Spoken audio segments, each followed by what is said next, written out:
Good morning. It's a gloomy morning and it's gonna rain. This is Windy Hill Kennel. So this morning we are down here at the kennel with Dori's kids. These guys are really almost ready to graduate. They are 5 weeks and 6 days old.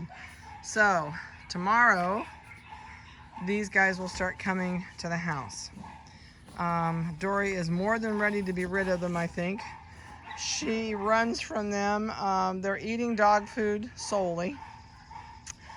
And we'll probably take her biggest 3 away and leave the smallest 3 for a couple more days, just to make sure that her milk is drying up as it needs to be.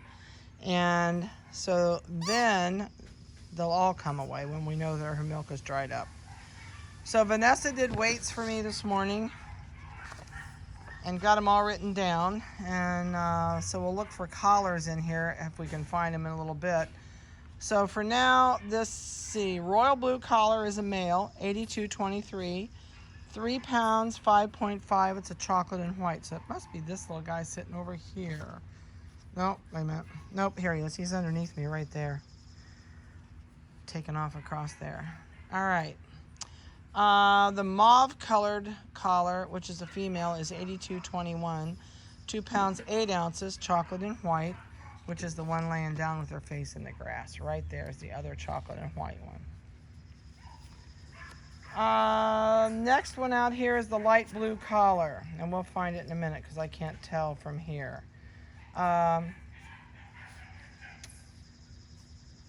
I was looking what mauve meant. It's kind of that purpley, grapey color that's on there. All right, so the light blue collar is a male, 82.19, 2 pounds, 7 ounces. It's a black and white. And they all seem to have kind of congregated under my feet down here. The forest green collar is a male, 82.15, 2 pounds, 5.5 ounces, and it's a black and white. The pink collared female is 82.25. She's 2 pounds, 13.5, and she is a black and white. There's the turquoise collar right there. I just spotted it. Walking away from us. There you can just get a glimpse of that turquoise collar. So the pink one is the black and white, and then the no collar. That's too bad. We have to call him the no collar. The little guy down here with no collar is the black one. And that's the male, and he's 1 pound, 14 ounces. He is going to stay tiny. He's going to be a dinky, tiny little booger. So they're all doing really, really super good. They're all nursing off of mom. They're all happy. They're all playful. They're all doing super good. So they are, actually tomorrow they'll get their first 6-week shot. Sorry about that. I switched hands with their weights. First shots will come tomorrow, which will be their 6 ways. And they'll get another one at 9 weeks. And they'll get another one at 12. And another one at 15. And that's the schedule if they were here. We do ours right on the 21st birthday. I'm trying to find collars for you. Neon pink is laying down right there in the corner. Oh, it's thundering. There's neon pink. You can just get a teeny spotch of it. Turquoise is right there. Forest green is right there. And they're all going away. Boy, that kennel's noisy this morning. The girls are out cleaning kennels and trying to beat the rain. We're supposed to have rain off and on today. Actually, every day this week. So I'm out here this morning trying to get everybody their video because it's going to be, this is a really busy week. Nicky's and Sugar's go to the vet tomorrow to be spayed and neutered, and then they start going home this week. So we're not going to have normal weeks from now on with puppies going home. Next week, I think we skip a week.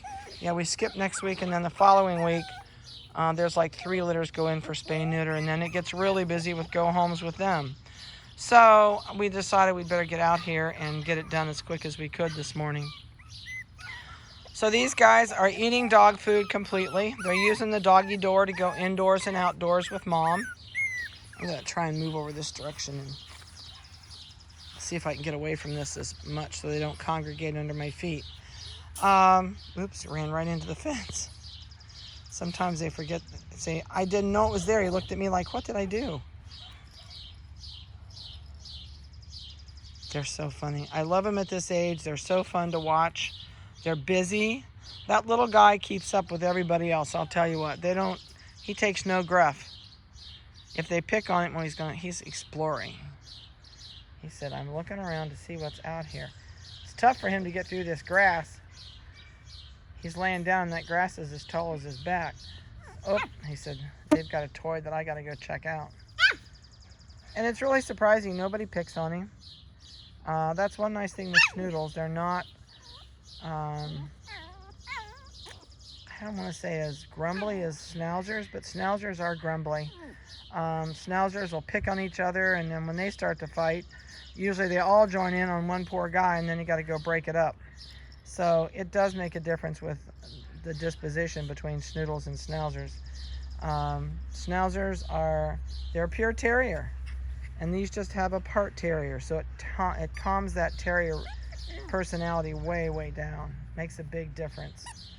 I love Schnoodles. You'll find that they're very, very inquisitive. Well, this guy says, maybe I can get on this stool, but then maybe you're not, buddy. You're too short. And a lot of them, they're very sensitive. If there's a day you don't feel good, oh my goodness sake. I don't know what's going on down there, but it sure is noisy. A lot of it's playtime out here right now, so when they let them out in the mornings to play, it really gets noisy. And if the other dogs are out playing, the ones that didn't get out that round, they're all mad and they start barking. So this is a noisy place in the morning. So one thing I wanted to kind of touch base on, oh, he's going to try. She says, well, I bet I can do it. Nope, neither one of them tried it. He says, I'm going to try this one. Maybe this one's shorter. He said, I'm really trying, but I can't do it. When you get these puppies home, just remember that everything is so, so new. Smells are new, your habits are new, personalities are different than here. So they've got to get used to all that when they go home. Excuse me. So please be patient with these guys. It takes about 2 weeks, honestly, and to really feel like they're starting to fit in. Oh, he's going to get, nope. My allergies are killing me today. You'll know when they start to fit in. I'm going to cough again. They'll start to change. They'll get more comfortable. And you'll just notice. And you'll know when they are learning their name. So for the first 2 weeks, just concentrate on playing some easy games with them. Loving on them. Don't play super rough with them. If you don't want a wild dog in your house, don't treat it like a wild dog when it's a baby. Don't rough it up, roll it around, slide it across the floor. If you started out with that personality, that's the personality you're going to have the whole time.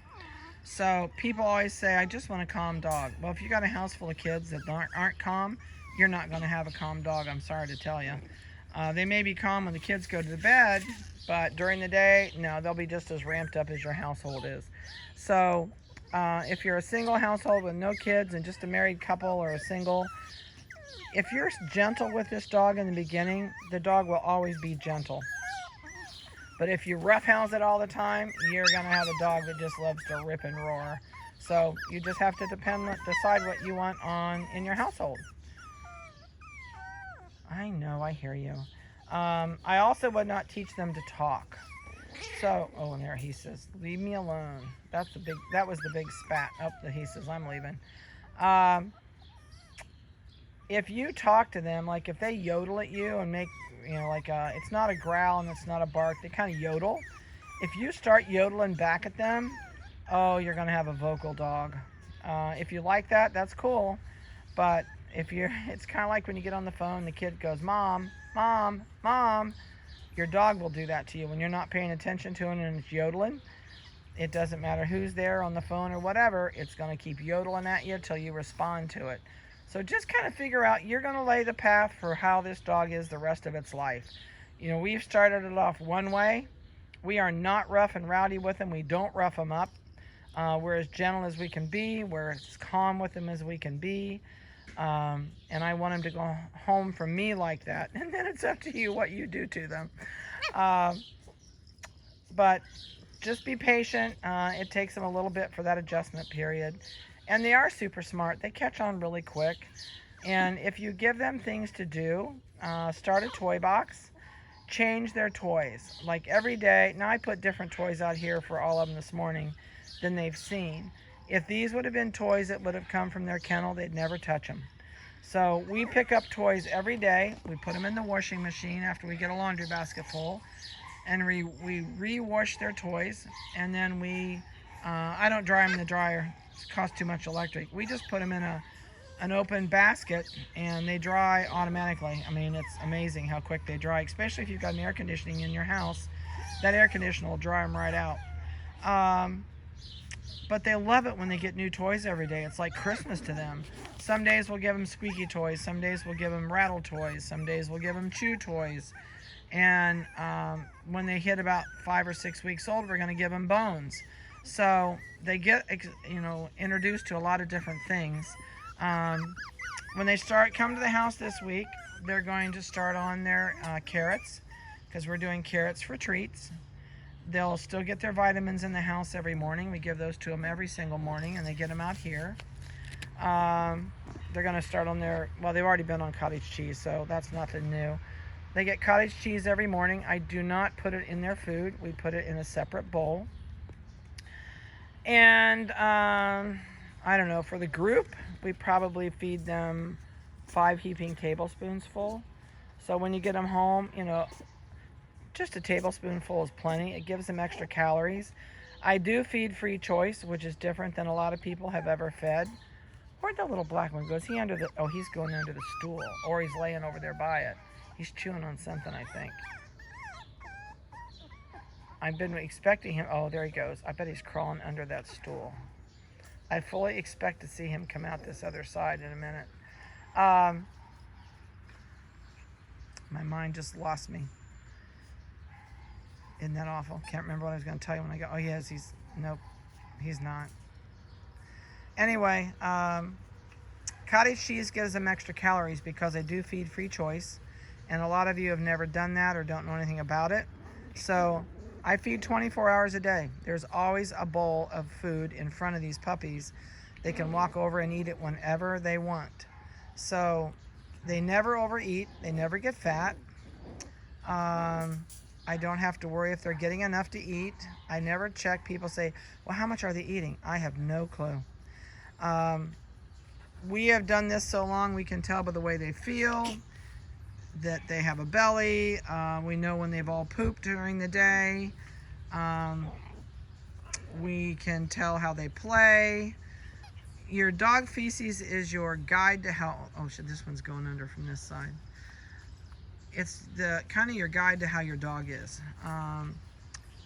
Our goal in our life around here is to have puppies with Tootsie Roll stool. Looks like a Tootsie Roll laying on the paper.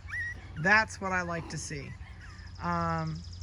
A lot of times it could just be maybe they have an upset gut. They ate some grass outside, which chlorophyll is good for them. So don't be surprised when your dog grazes on grass. Don't be surprised when it eats little pieces of sticks. You cannot curtail your dog from eating things all day long. There's things you can keep away from them. Like, I don't let them eat acorns. I don't let them chew on my hickory nuts because I don't need them swallowing a hickory nut. So we do watch where we put them in the yard in the fall. But the rest of the time, they'll eat mud. They'll dig up the dirt and they'll eat the mud. They'll come in with muddy faces and dirty feet. And then it's a bath time. So just kind of keep an eye on, your dog's feces when it goes to the bathroom.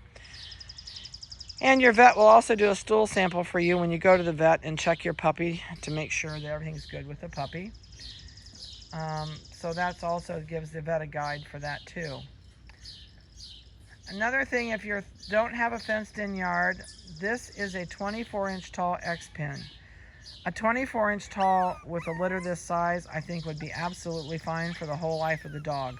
Dori can't get out of here, and Dori's bred to a small dog, so you're not going to have an issue as far as going over a 24-inch fence. If you had Penny's puppy, I'd say no, don't get a 24-inch fence. But this is 2 X-pins hooked together. This makes a great play yard for a puppy. and it doesn't kill your grass. You can move it each time. Now this morning we're not under the trees because it's so gloomy and it's going to rain. We just decided to put them out in the yard, in the center of the yard. Normally this is very sunny, but this is great today. But you're going to want to put them someplace in the shade and someplace that the birds can't fly in and get them, because right now these guys are like a bunny and they're fair game for hawks and owls. Especially the little guy in there. He'd be like a chipmunk for a hawk. So you do want to put them someplace that they are protected by the trees, that a hawk can't fly in and pick them up. But you're going to want to get them outside and let them exercise every day. I just bought some new tents, like Coleman pop-up tent, so that this summer, it's raining. Oh, fiddle. All right, I'm going to make this short. I'm under the edge of the tree, and I just noticed it's raining. So, yeah, it's pouring pretty good. It won't kill them. They're going, look at them shake. They're getting rain on them. They're going like, what is on me? But just give them some protection, whether it's a pop-up tent of some type, put it over them to give them some shade. And otherwise, they'll do really well outdoors. And you don't have to watch them as much. You can put them out and let them play. Sit out in the yard and lawn chair and watch them. Give them some toys to play, something to figure out, maybe a tube to crawl through, something like that. But they will enjoy it to get outside, that's for sure. So, okay, it's going to let up a little bit. It's not that bad. Let me step out here and see how bad it is. Oh, no, it's just a really teeny tiny light mist. We're good. I can see it coming over in the distance, so it is going to get bad. But anyway, I'm going to get off of here. I hope you've enjoyed their video for this week, and they're doing phenomenal. If you have any questions at all, or if you want to go ahead and book in for puppy pickup, call and let me know. If you are planning on using a nanny and have decided to do it for sure, please text me just to confirm it, so I don't keep bugging you about a pickup date. And I'll write down nanny by your name, and then that way, when the nannies call me to arrange for me to meet them, I will have some idea who's going. So have a good week, have a safe one and a blessed one, and we'll talk to you later.